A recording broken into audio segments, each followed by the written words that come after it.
Okay, there we go. Perfect. All right, so welcome everybody. I hope the recording is going well and you guys can hear me okay. We've got audiences here we're at Kapiolani Community College, Community Engagement for Resilient Neighborhoods, CERENE. My name is Dr. Miku and I am helping to host our sustainability seminar today, and we're very lucky. We have a wonderful guest presenter. I'll introduce him momentarily. For those that are just joining for the first time, these are our weekly sustainability seminars. They're co-hosted through CERENE, Community Engagement for Resilient Neighborhoods. They're co-hosted along with our Sustainability Club here at Kapiolani Community College, as well as our sustainability faculty. And we talk about all things to do with sustainability, resilience, climate change adaptation, and aloha aina, connecting to place, people, and all beings. And so for those of you guys that have been tuning in and joining in our work, you know that sustainability has a broad reach, including resilience. So we can only be sustainable if we're also supporting our ability to respond and bounce back when we experience challenging times. And that's what we need for resilience. And so we have a very fortunate opportunity to have a guest present for us today who's an expert in bouncing back and responding better. And so that is, I guess you guys can see him for in-person audience right here, John Vierra, and he's basically the head of the communications, public relations outreach team for HI-EMA. And we're gonna go with, who knows what HI-EMA stands for? I'm asking the in-person people. Oh, okay. What does he think it stands for? Okay, the answer was the Hawaii version of FEMA. Pretty good, pretty good. All right, so and we're gonna learn more about that probably. So yes, so the Hawaii Emergency Management Agency, and I put the word "what is HI-EMA" because for some people like what is HI-EMA, but actually it is a who. It is people. And so you'll get a chance to hear more about what they do and who they are today from John.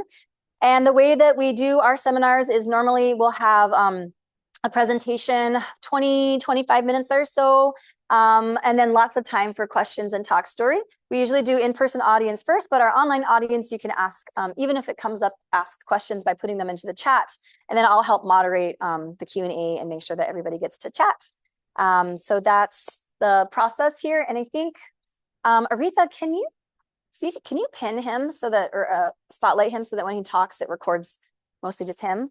That's for that way for the recording part.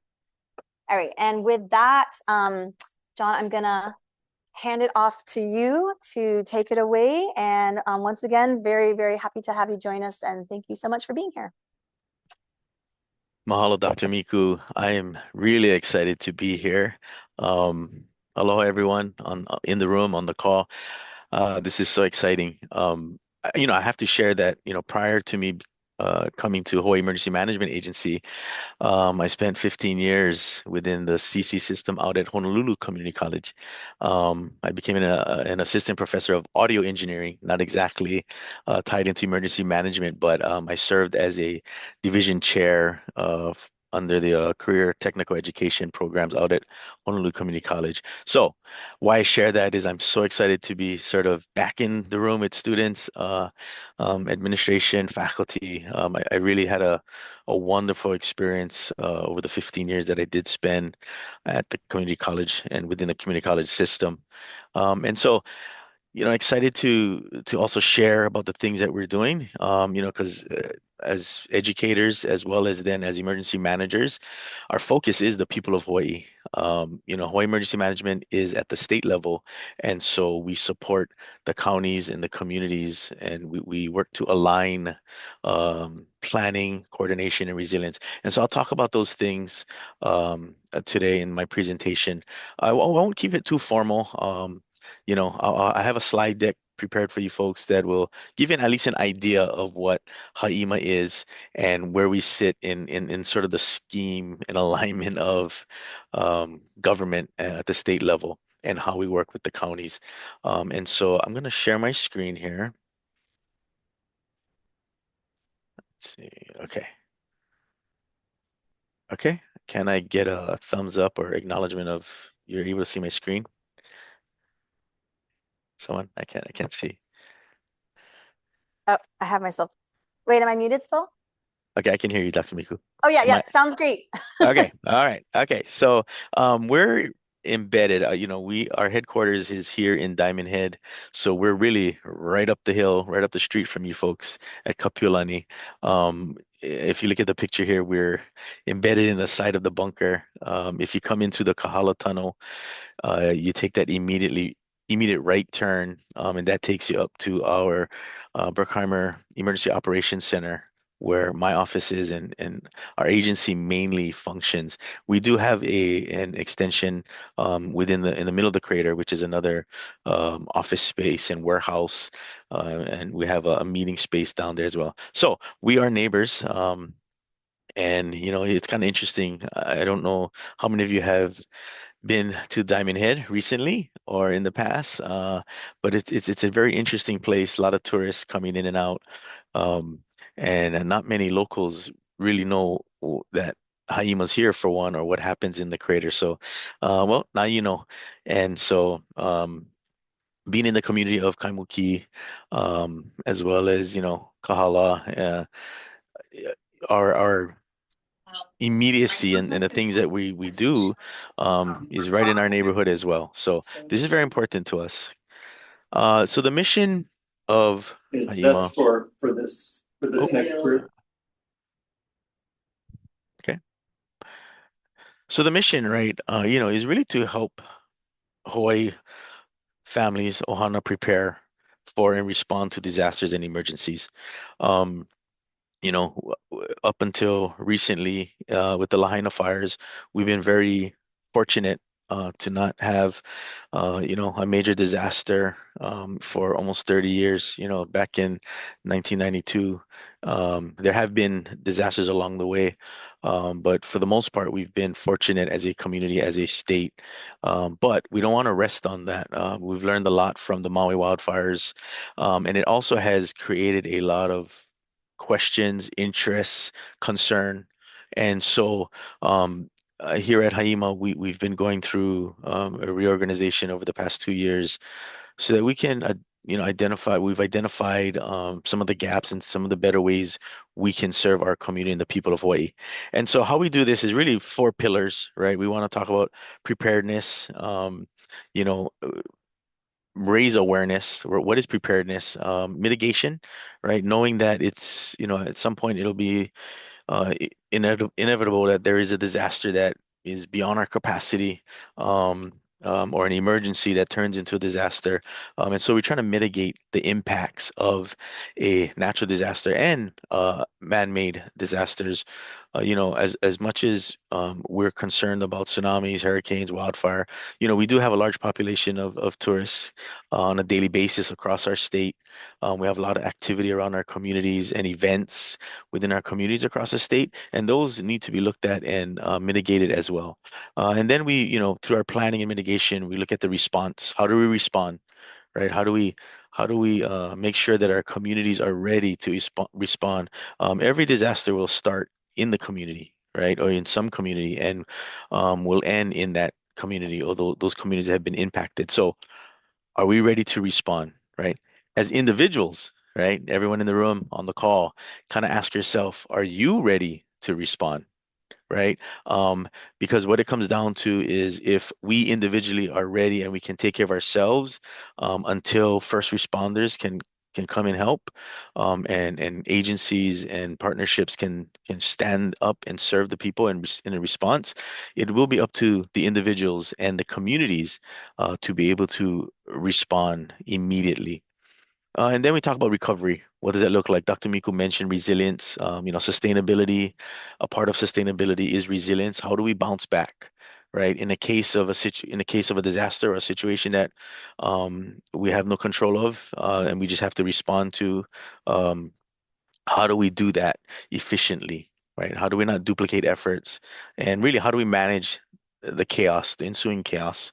And so those are still four pillars: preparedness, mitigation, response, and recovery. So we are under the Office of the Governor, and under the Governor, we are part of the Department of Defense. And so under Governor Green, and Adjutant General Steve Logan. Um, there are, the six divisions now under the Department of Defense. HI-EMA obviously being one of them, Hawaii Emergency Management, and then we have the Army National Guard, right? The Hawaii Air National Guard, Office of Veteran Services, and a really interesting one is our Youth Challenge Program. And in this Youth Challenge Program is another way to work with the future, work in preparation for the future, right? Not only in disasters, but also defense. Yeah. So our main objective and really who we serve directly are the counties. So under General Logan, we have our administrator at Hawaii Emergency Management Agency, and that's Administrator James Barrows. He's a retired colonel from the National Guard, so he's well versed in the function and operations between the National Guard and our county and government agencies in regards to disaster response. A big part of the response during COVID, Administrator Barros was a part of all of that, and he took over the agency as the administrator 2 years ago. And with that, with him coming on board, he looked at the what has historically HI-EMA been a part of and how we've worked, and we're going through a reorg or been in the process of a reorganization so that we can be better and we can strengthen our ability to serve the counties across the state. And so if you look, here you see the four counties, right? We have Kauai, which is Administrator Elton Ushio, and then we have Department of Emergency Management, which is Honolulu, with Jennifer Walters. And on Maui, Maui Emergency Management Agency is Amos Lonokailo Hewitt. And on the Big Island, Hawaii County Civil Defense is they maintain the civil defense in their title, and that is Talmadge Magno. And so, very important as these county administrators, really serve then the communities in their county. And so, you know, our goal is to at HI-EMA is to make sure we're listening, we're learning, we're aligning, we're planning with the county administrators. And so when you think about that, right, when you think about HI-EMA, so kind of think about it this way. For a community, think of maybe the worst type of disaster that you may face and what may be some of the impacts to you as a community, to you as an individual and within your community. And then going up the ladder, sort of look at then the county, the first responders, right? What is their worst case scenario, the worst thing that could happen in a given moment. And then now at the state level at HI-EMA, look at it as in that worst day, do we have multiple counties that have been impacted by a disaster? And so this is where HI-EMA comes in, and we now, coordinate these efforts in response and into the recovery, as well as now when the state gets overwhelmed in our resources, we then call on the federal government, which is FEMA, which someone mentioned in the room said that HI-EMA is the FEMA of Hawaii. Yes, that's really close, right? The thing is that, from bottom to top, from county to federal, in a case of a disaster or an incident, the county, right? The mayors of the different counties are part of the command. So the state and federal government or FEMA supports the efforts of the county, right? A lot of people think that FEMA comes in and leads the way. Now, FEMA is, definitely capable. They have the manpower, they have the expertise, but they come in and support the state who's supporting the counties. Really, when you look at it, if all goes well and all is coordinated well, it's one, unified command. But really, all of the command and tasking and request for assistance comes out from the county level. So we have the Emergency Operations Center here, right? So HI-EMA stands up the state level Emergency Operations Center, and then all of our counties have Emergency Operations Centers. And so this is where the coordination really happens. There are Under my Department of Outreach within HI-EMA, we do have external partners as well outside of government that we now bring into this coordination and provide information as needed. It's really exciting. I don't know what the general interest is in this in the room, but we say that we really matter in our game day where we have to turn it on and be really good is in the case of a disaster when once we activate. Yeah. And so that's really depending what how you like to work and function. For me, I enjoy being in a situation where I have to step up and be my best and be able to work efficiently, be able to collaborate, coordinate. And so really when we look at standing up in activation, all these emergency operations centers at all levels and all through all the partnerships, this is what we see here. And this is really what we evaluate in ourselves as are we successful or not? Yeah. And so we do a lot of exercises um, in regards to preparing for disasters in a response. And so we'll coordinate exercises with our county partners as well as our federal partners or at the national level. So when we look at an actual disaster, right? And how do we kick into action immediately? If you look at this graphic here, so the hazard or the incident happens, and like I said, it's happening to a community. It's happening in a specific area, right? Whether that's a broad area or a focused area or a small population really doesn't matter. What matters is that we know that the disaster is happening, an incident is happening, and we need to kick into action immediately. So, this is happening to a community or in a neighborhood, let's say, and then the county will stand up. So, under the direction of the mayor and the county emergency management agency, um, uh, in activation, they get activated, they start moving. Now, prior in the case when we do have prior or pre-impact notice, right?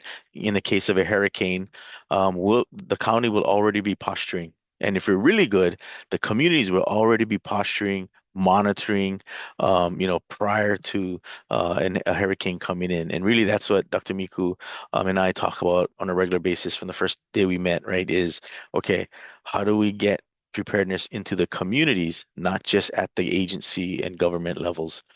So the county will activate and now start to provide information, ground truthing the needs that are coming from the communities, identifying resources or aligning resources with those needs. And that happens again at the emergency management. There's a volunteer organization that's been around since 1970s. The volunteer organizations active in disaster or the VOAD. Those are nonprofit partners, community-based or faith-based organizations, and they immediately kick in as well. And then we have the first responders, right? So if you look at the first responders here, so this is where community resilience comes in, right? Is we know that first responders need time to get onto the site, and there may be challenges, right? So there may be road blockages, there may be many things. We look at critical infrastructure, critical needs, food, water, obviously, power and communications, and so that takes time. And so again, it's important that individuals and communities are prepared to respond immediately. Okay, so when that happens, now the county stands, and then we get into, maybe the county doesn't have the resources, they need support. That's when the governor will come in and be informed that, hey, we need the state's help. And so declaration for the state to get involved happens. And one of the key partners at the state level, as a part of the DoD or Department of Defense, is our National Guard. So at the same time, we have the Guard on standby and ready to go once the governor determines that, hey, we're activating and we're ready to go to support the county. Um, this is where we also, in the case of Maui, we did call in um, emergency managers and professionals from across the nation. This happens through the Emergency Management Assistance Compact or EMAC. And so now it's not just local state workers and local county workers and teams, but now we also have support coming in from other states as well as then when required in the next step with FEMA and federal assistance.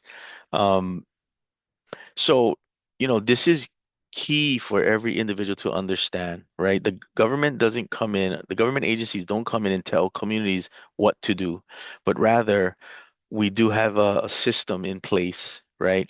Within the government agencies, first responders, everybody has protocols in place. So it's important that communities understand those protocols, right? Because although county and state agencies won't we're not going into your community and telling you what to do. We're sharing, hey, here are some best practices. Here's some things to consider. So when you create your community action plans and your resilience plans, you should be kind of focusing in these areas. Um, so again, the relationship between under the governor's office and the Department of Defense between HI-EMA and the National Guard is really, important, right? And what you see here is a dual status commander.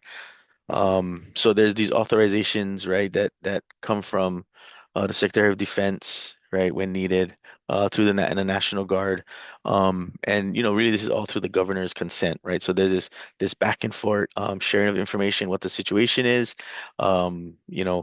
working through our plans, looking at our response plans, and really coordinating. And so again, very important. Um, and as a whole system, a lot of people think that the right away the active military, because we have, the large military bases on site that immediately they'll go into action. But really, no, it's a National Guard that we look at. Yeah. And as things develop and if there is a need, then it progresses from there in regards to military support. Again, here's the pillars that I spoke of, right? Mitigation, preparedness, response, and recovery. Right now, we're focusing heavily on mitigation. We've learned a lot of things. We have the experiences we went through with the Lahaina wildfires.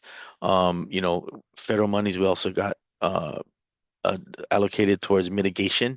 Looking across the state, how can we strengthen and harden our critical infrastructure, power, right? Anything energy, water, food security, sustainability, and sheltering in place or places of safety in a case for the next disaster. And so again, mitigation is really important. So basically, those are the four areas. I won't get too heavy into that. Preparedness. So here's what we're asking, right? You know, on the far left here, the emergency response starts or preparedness starts with you, right?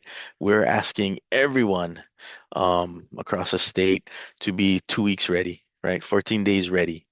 Are you 14 days ready? Which means, can you stand alone on your own for 14 days, right? And you get a lot of different kind of answers, but kind of, I guess, think about it again, kind of for yourself. Are you prepared for 14 days? And then is your family prepared for 14 days? Is your neighborhood prepared for 14 days? And what this does, right, is that we know that in an immediate response, as communities kick in, first responders are going to do their best to get to where they're needed immediately or as quickly as possible. But there may be some challenges: down telephone poles, down trees, blocking roads. The road washes out. So there's a lot of things that can happen, right? Power goes down, communications goes down. Can our communities across the state build their resilience around the scope of 14 days, right? And how do you do that as a community? It's empowering individuals to be 2 weeks ready. And then the alert system, right? In the case of, do you understand? Are we doing a good job at HI-EMA? Is the county doing a good job at explaining the alert system, right? How do you know when there's an incident? How do you know as far in advance that information goes out? You want to be aware, right? So are you familiar with your alert systems, whether it be on your phone? Yeah, each county has an alert system, right, tied to cell phone services, right? We also have the sirens, the physical sirens across the state. And so do you understand when do those activate, and when you get those messages, right, what the next steps are? And then, along with that is on the far right here in this, what are your concerns, right? What hazards are you most concerned about? Depending what community you're in, right? Geographically, where you live across the state. Are you in a high rise? Are you in a single family home? Are you in a duplex? Does your structure currently meet the guidelines of the building codes, hurricane codes, right? So what we know is prior to 1994, a lot of the home builds, right, didn't have the requirement for hurricane straps and hurricane ties. And so looking at that, right, how many people in the household that you live in? And so when you look at these concerns and these different across these different hazards, which one really matters most to you? And then from there, how do you respond to really any disaster, right?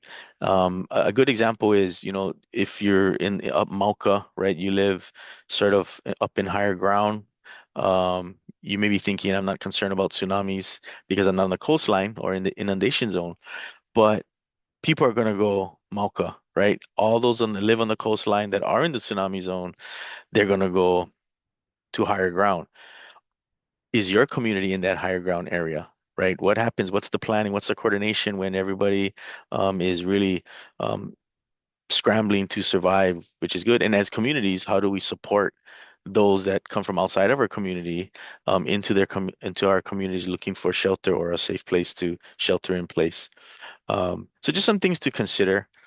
Uh, and like I said, we learned a lot from the Maui response. Here's a picture of really the coordination. There's a lot of good things that happen in the response of Maui.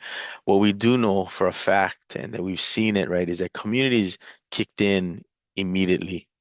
The surrounding communities around Lahaina, even from Molokai, Lanai, bringing boats, bringing supplies with boats, fishing boats, jet skis, or just moving supplies around the coast. So really, it's that coordination, right? And so we saw a lot of good things. Now the question is, how efficient was the response, right? The strength was that communities, we know in Hawaii, people will help people, right? We're a tight knit, generally speaking, we're tight knit in Hawaii, and there's no doubt that people are going to kick into action. The question is, though, how efficient and how well planned and coordinated are our communities. Yeah. And so as far as government agencies or emergency management agencies, how do we support resilience? How do we coordinate in planning with communities and vice versa, right? In the case of disaster.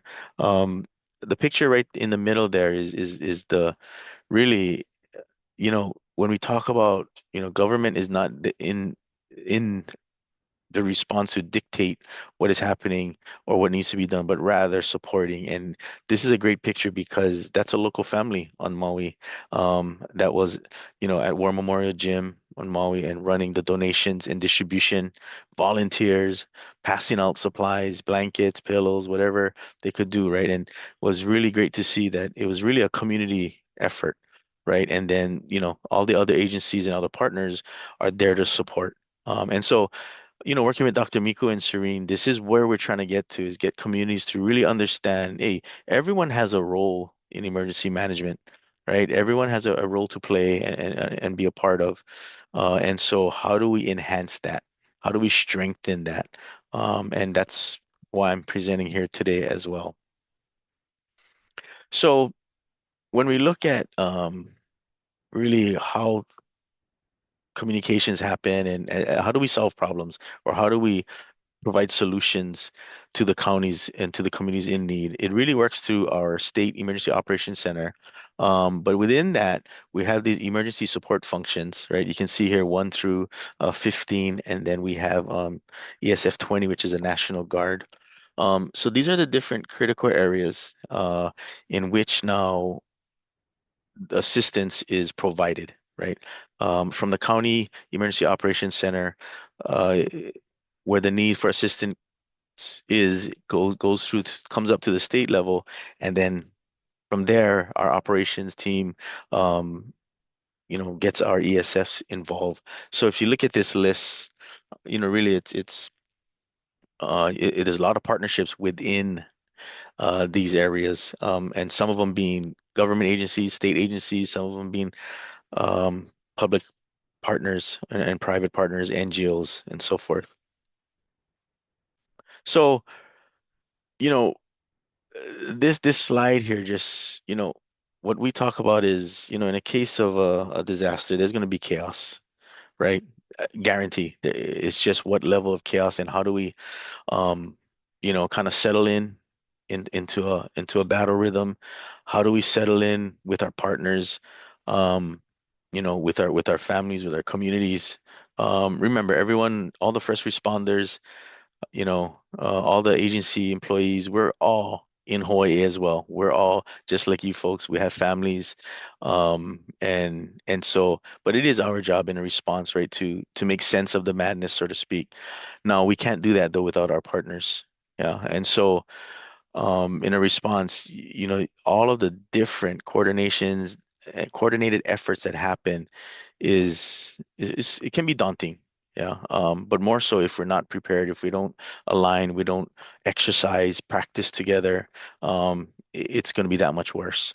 And so, the things that Kapilani Community College is supporting, as well as CERENE, and other institutions and partners as well, is really this: is who's who does what out there, where are the resources, what are the capacities, right? How do we help each other? A good example is, a lot of our businesses, a lot of the places where you go and get your lunch, where you dine in, where you shop for groceries, where you hang out. Uh, you know, these are the the the partners that know on a daily basis what's happening in their area. Communities know best about their communities. And so as a part of this picture, right, this whole picture of how do we make sense of all of this? How do we collaborate and efficiently move together as one piece in a time of need? Um, you know, After the response, right, then we get into recovery.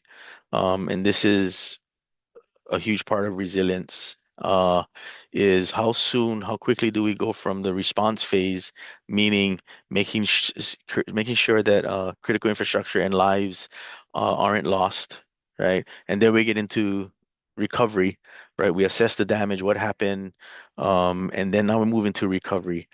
How quickly can we recover? These pictures that you're seeing here, there was a lot of damage in Lahaina, from the port of the harbor, through tourist destination or in Front Street, a lot of all the businesses, then into the residential areas. There's the hotels in a nearby area as well. So huge impact, right? Huge impact. A lot of a lot of chaos. And so what does that look like? How do we prevent? How do we minimize loss, minimize damage, right? And then really public safety. And how do we get people now who have been impacted, um, back on their feet, back in to make sense of sort of where they're at, and the ordeal that they just went through. And that takes everyone, right? So a good example is those who had families outside of Maui or outside of Lahaina, maybe outside of Maui, even outside of Hawaii, right? Was there somewhere that we could that survivors could go, right, to sort of start that recovery process? So what does that look like? Also in the recovery is property damage, or getting and communities back into some uh, safe and eventually livable space. But along in that process of recovery, you need temporary housing, right? You need support. You need resilient centers. You need information. People may have lost it all, lost everything. And how do we support that recovery? right? From the community all the way up to the federal level. And we did definitely learn a lot from Lahaina. So this is where we then get back to mitigation. Yeah. Wow. How do we change sort of how we look at preparedness and mitigation? Yeah, a lot of what Dr. Miko has been doing and the Serene team has been amazing. Raising awareness, gathering data, identifying what is our position in regards to readiness, right? How ready are our communities for 14 days, right? Our homes, and so and really the people, right? What are the thoughts of the communities and everyday our everyday residents of Hawaii? Are we looking at what the hazards are, and then are we mitigating? And are we identifying, the most critical hazards in our area, and how do we mitigate specifically for those? There are a lot of communities, and maybe some of you have experienced flooding quite often. Um, and in the case of flooding, maybe from a storm that rolls through, maybe just thunderstorms, the state doesn't even get involved. HI-EMA won't even get involved because the county handles that situation. But to a community, if you're, every 3 months or anytime heavy rains come in, your community's flooding, that's a concern, right? That is definitely a concern. During the summer season or the dry seasons, if your home is in an area where there's dry brush, that is a concern, right? We don't necessarily want to wait until we have to evacuate to kind of the light bulb go off and say, hey, we're in danger. And again, if we do this efficiently, it doesn't also have to be, you know, filled with anxiety, right? That's why we do a lot of these presentations, and definitely why Dr. Miku runs a lot of the great educational programs that she runs and the Serene team. Okay, so consider this, right? Like wildfire may not be your highest, but what is the hazards in your area that you are concerned about? Okay, so a few more slides. I don't want to, I don't want death by PowerPoint here. Um, So last year, 2024, right, we were looking, National Weather Service provided us, the outlook for the season, right? You folks know that hurricane season starts June 1st through November. And, last year was projected between 1 to 4 tropical cyclones, right? So again, National Weather Service is monitoring, the weather, obviously, every day, every moment, um, and also looking at historical patterns, right? Weather patterns. We are in a phase of warmer ocean temperatures, which is concerning, right? And this is what National Weather Service also said last year in projection is saying, hey, uh, ocean temperatures are getting warmer. That does now increase the percentage of chances of cyclones or hurricanes being formed, or strong weather systems being created, and the possibility of it impacting Hawaii goes up, right, as the ocean temperatures get warmer. So again, kind of asking yourself, what's your position and your awareness? Um, and this is not everybody. Not everybody wants is going to monitor obviously the weather every day. But this is why we have the National Weather Service, and really this is the job of HI-EMA and their county emergency management agencies as well. So in the case of tsunami, right, what we're concerned with is tsunami preparedness times, or response times, should I say? Um, you know, when we look at one of the most volatile situations in a tsunami is a locally generated tsunami, right? Um, most likely off of the Big Island around the volcano, in which we'll have limited time to respond. Yeah, and so we're talking about well within an hour, right? And depending where you're at, you may be looking at 20 minutes, 15, 20 minutes on the Big Island. As we get to Oahu, since we're on Oahu, we're looking at about 45 minutes, right? So in 45 minutes, a locally generated tsunami will be on the shores of Oahu, and of course Maui and Hawaii Island even sooner. So again, kind of think about that. Okay. Kind of rolling into now more kind of what it is it we're doing on a daily basis here at HI-EMA, and even more specifically, my job as a community outreach lead, and how we are working diligently to prepare for all these things I just shared with you. And so we got a couple of things going on, right? And one of the great partnerships we've developed is with the community colleges, working with um, Kapiolani, and with Dr. Miko and CERENE. We are also working with Leeward Community College and Windward Community College, trying to identify what are some of the potential pathways through education into workforce development. One of the not one of the vision of HI-EMA is to federate emergency management in Hawaii, right? Basically, that means is understand that everyone has a role to play in regards to emergency management, but really, how then do we develop programs to bring that vision into our reality, right? So we're preparing for today. We're building partnerships for today, but we're also preparing for the next generation. And some of you, this is going to be something to consider, in your future, in your near future. How do you engage in emergency management over the next 10, 20, 30 years, right? And that doesn't mean you have to become an emergency management professional, but how do you engage yourself, your family, your communities? Yeah, because this is something that we cannot ignore. And so we want to provide the information and the training as best as we can to our partners. So we also have community-based organizations, right, that we work with, and that's vast across the state. There's so many organizations out there that is doing good work. Yeah. So we just want to align with them. We want to understand what it is they do and how do they align with the government plans or the agency plans from the county level to the state and to the federal level. And then I mentioned it before, the private partners, the businesses, right? Those who are, the supply chain or let's say food distribution. These companies are doing this every day. So they know the ins and outs of their routes. They understand the numbers. They understand the customers they serve, your grocery store, right, in your community. They know how much food they have available to the community in their immediate area, in the case of a disaster, right? They understand their inventory. And so it's important for us to understand and work with these partners to understand what they do, and then for us to then align with those partners.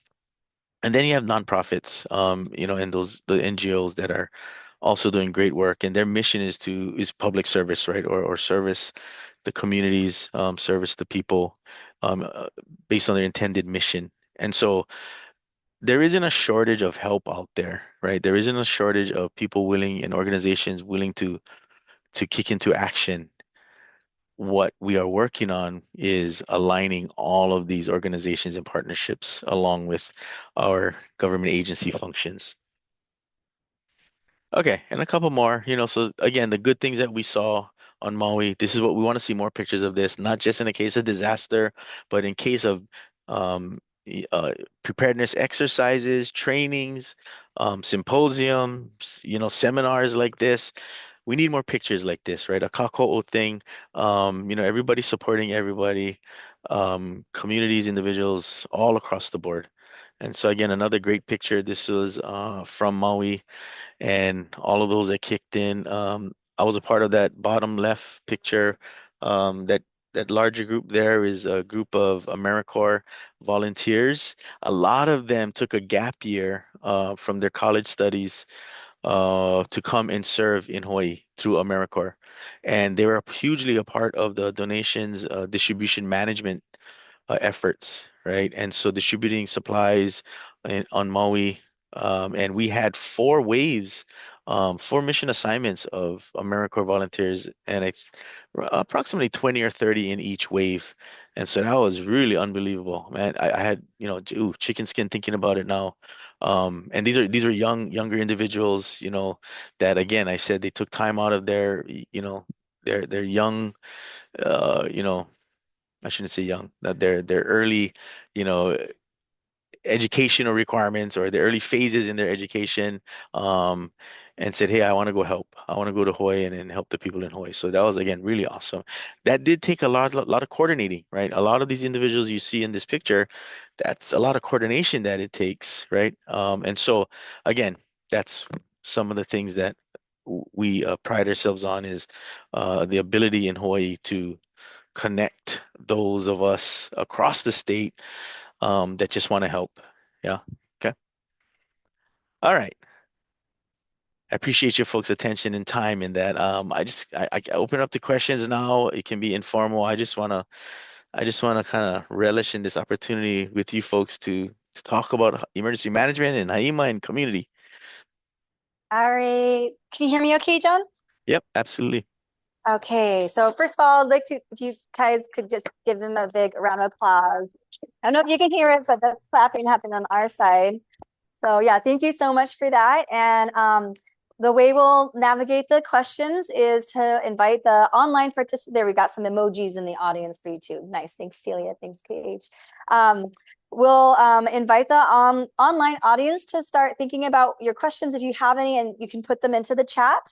And then we'll start with our in-person audience here. I'm gonna actually, let's see, I'm gonna actually let our in-person audience come get the soup that I made for them. That's really nice. So if you guys do want soup, please walk over and help yourself. There's the hot dumpling soup right here. And then I was gonna actually ask you to one more question in the meantime. I know you just did the whole thing and we saw the whole thing and we saw the map. We saw like all the organizational charts, but one more time, because I really want these guys here in the room to get it, and all of my students who might watch this recording, can you reiterate, like just super simply, the main difference between FEMA, HI-EMA, and DEM?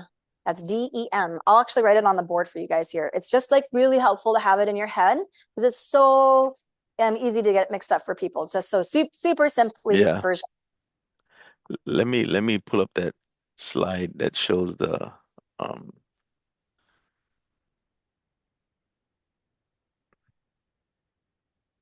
come on here. Let's go. Sorry, I'm trying to get to the beginning here. You're good. I got a student writing this on the board, and he already spelled it wrong. So this is good. We fixed it. Okay. Okay, so let's go backwards this way because let's think how people thought of it in the past, right? Is FEMA, right? Federal Emergency Management Agency. FEMA is our federal partner or a federal agency that across the nation, it's their job to provide education, training, support. Yeah. And so then at the state level is Hawaii Emergency Management Agency or HI-EMA. And so if you look at what I have up here, um, this is where we are under the governor's office in the Department of Defense, right? And then the General Logan is the director of emergency management across the state. And under him is the administrator of emergency management or of HI-EMA, and that's James Barrows. Uh, what we're looking at then is the administrators in at the county level, right? So we have an administrator for the four counties. So the county that serves Honolulu is Department of Emergency Management, right? Right. That's their title, right? It's not, so you would think, well, for whatever reason, they're not all, you know, the county and then EMA, right? So Kauai Emergency Management Agency, Maui Emergency Management Agency, and then DEM is Department of Emergency Management, but that's the same county agency that serves in emergencies. And then Hawaii Island is Hawaii County Civil Defense. But Uh, why is there? Yeah, why are? I mean, I sort of know, but also I know my students have no idea. Why yeah, are they named differently, or why was one civil defense and one's emergency management? yeah. So the confusion. So HI-EMA at one point up until I think was 2015 was Hawaii Civil Defense, right, as well. And so the play on the function remains the same, but it has to do with Hawaii County, um, not wanting to create confusion in Hawaii as Hawaii Island Hawaii Emergency Management Agency or HI-EMA, right? Honolulu. Um, Okay. Yeah. so yeah, so a lot. Did you want to add to that, Dr. Miku? No, I think that makes sense. I see where you're going. Yeah. Yeah, so because and of course on Oahu we're very or Honolulu centric, right? Because the county of Honolulu is, a lot larger.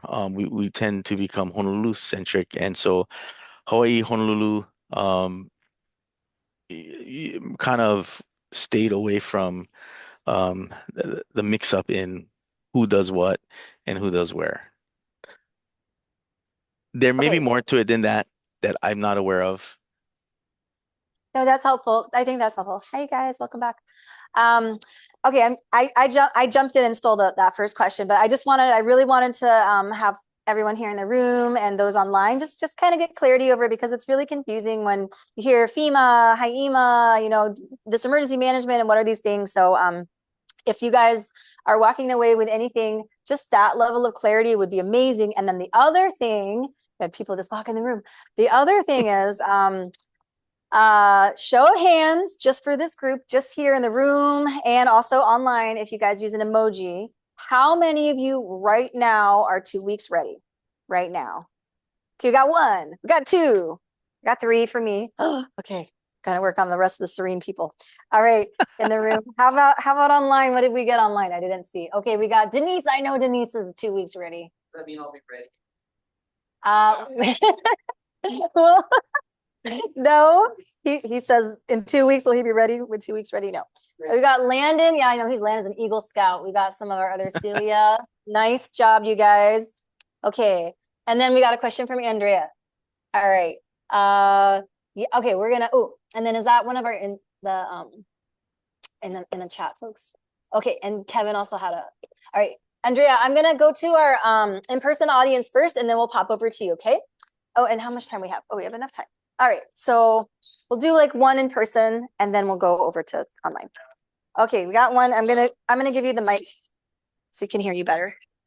There you go. Hello. I'm here. How long does the trainings last?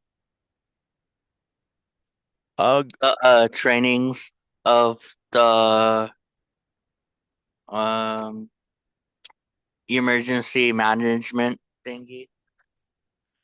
so good question. Depending on the training, right? And so, and depending what level of training. So, I don't know, do you mean, okay, so there are course sequences for emergency managers and emergency management professionals in regards to training. But if you're referring to community trainings or individual trainings, there's different programs that offer different types of training, therefore different sequences or durations in the training.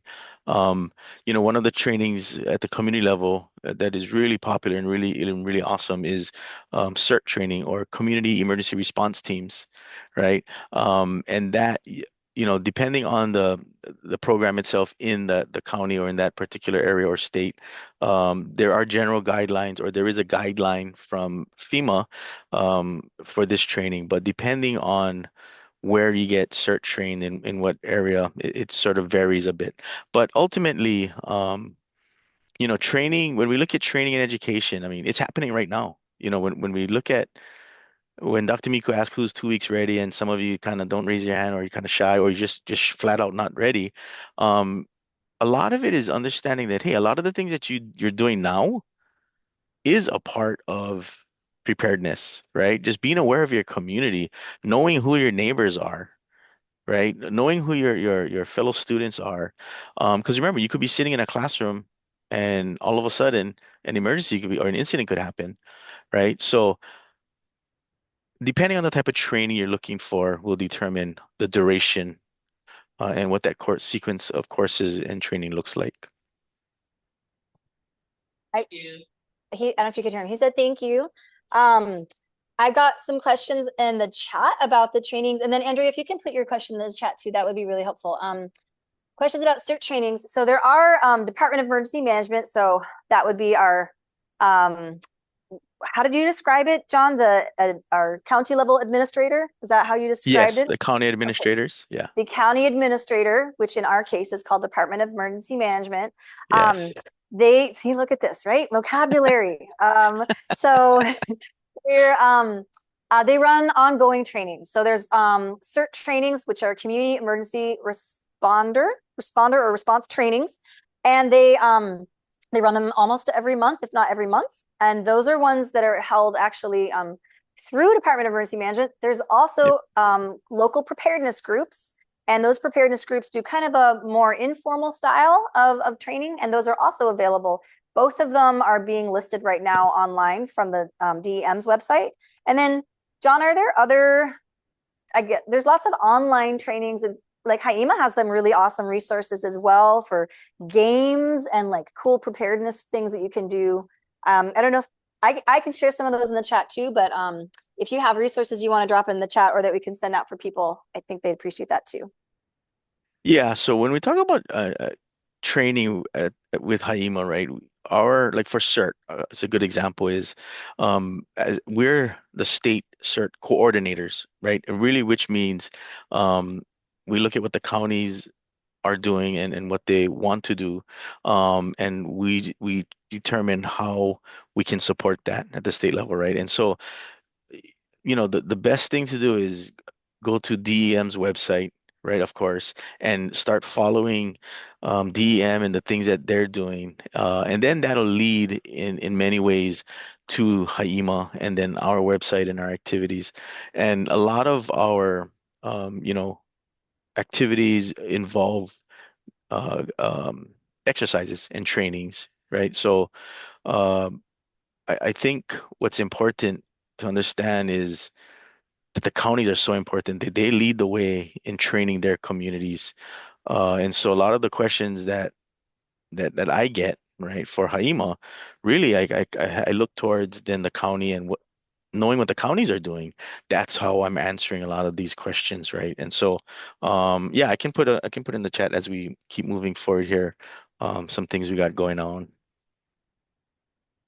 Thanks, John. Yeah, and I think again that's where the kind of confusion is because we have all these different levels and who's doing what and who's doing the training through what. So yeah, so you can see we have our county administrators who are running our local CERT and our local training program. But then when we also have this overlay of HI-EMA, the state level that's supporting, helping in, filling in gaps. When things are too big at the county level, like everything, yeah, like John was saying. Yeah, I think that's Dr. Miko, that's so important for us, because um, my job is really to go out into the communities and raise awareness, but not because it's coming from HI-EMA, right? Really, my job is to align with what's happening, all the great things that's happening at the counties and what the county administrators are doing and how they're constantly looking. So DM, right, and Jennifer Walters as the administrator is, that's their job is to look into the communities across Oahu, and identify what are the needs, what are the trainings. And so HI-EMA now really piggybacks off of that, right? And whatever, however we can facilitate that is important. But ultimately, everyone in this room, if you're on Oahu, and you start going and researching, this emergency management function and thing, go to DEM first, right? Identify what the county is doing. And if you're on the other islands, of course, go to your county websites, and start there, because that's what we're supporting at HI-EMA. Thanks, John. Okay, I know we're at time. Can we keep you for one more minute for that one there was one online question. You got me. You got me, Dr. I Miku. got you. Whatever. Oh, thank you. All right. It was from Kevin. It was mostly just about with different funding cuts and things like that, where everyone's hearing so much, and it's kind of concerning for people. I guess any update on that? His question's at the top, but yeah, is there any planning for reductions in federal level support? And I guess how are things going? It sounds like is the general question. Yeah. So, yes, I can't necessarily, it's not time to share any details. That's sort of way over my head. Um, but yes, there is planning and really looking at, okay, as much as there are challenges, and the committee that is evaluating FEMA and looking at what emergency management at the federal level looks like is gathered and are having these discussions.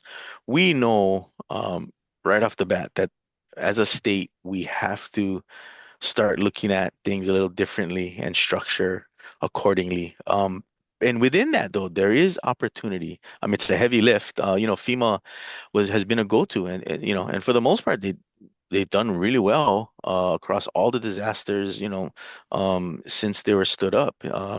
And the question is, right, is how now if this, which what we're leaning into, if the funding and the responsibility now is going to be put on the state, how do we take advantage of this opportunity? And this is where really we need everyone on this call, right? Because I tell you what, though, even prior to new administration coming in and kind of, cutting how they're cutting, we've already started this process, and we know that started with community, right? Regardless of if the funding's coming in or not, we have to strengthen our community resilience. There's no question, no doubt there. Now, along with that, if we can do this well and we can strengthen our communities, now we start to see the greater opportunity at the state or at the government level, how we can enhance our support for the communities and then within our structures and our programs and our funding.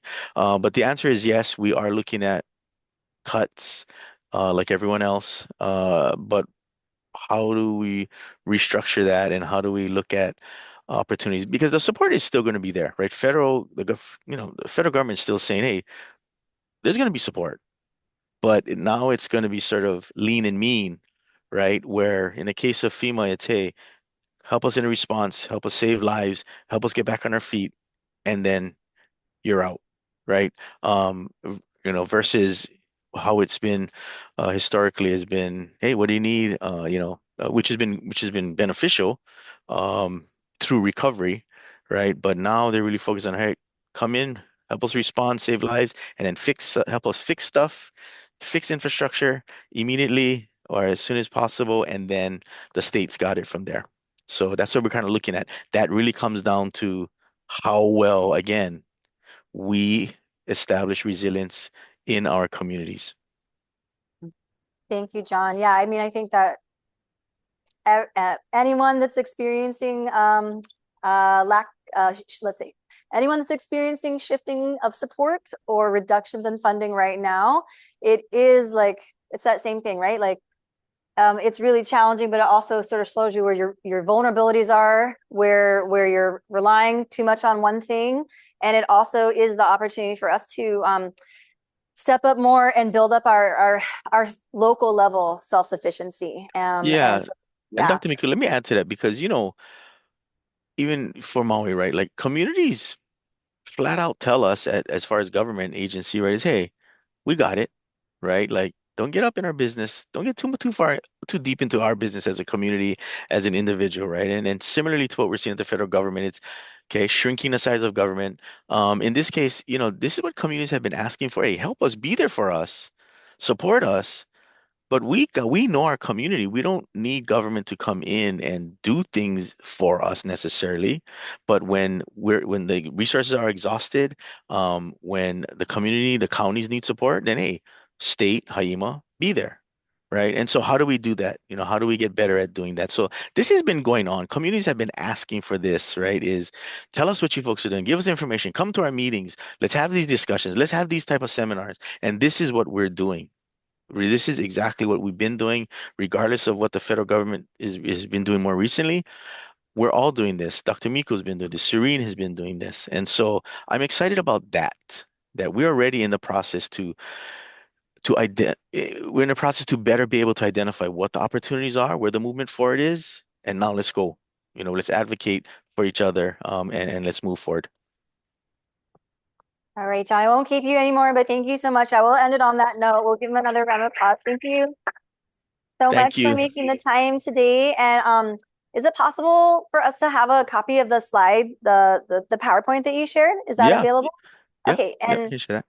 and then if you have any questions, or if people who are still on the call have questions, you're getting some applause there from Shirley and Susan. Thank you guys.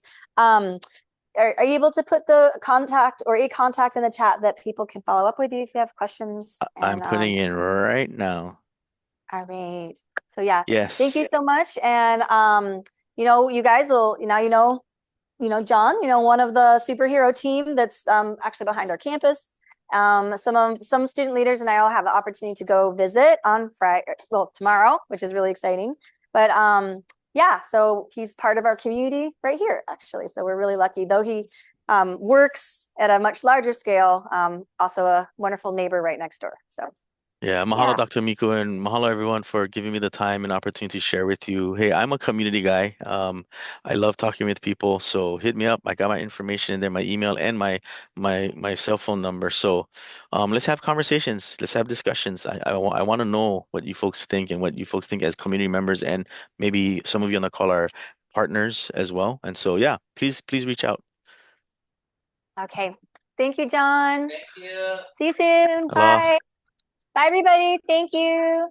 Thanks to those in the access who's zooming in. Bye, everybody. Yay. Was it good? Okay, good. Because I can't eat the dumplings. They're homemade dumplings. Yeah. Yeah. Yes. Yeah, we made them together.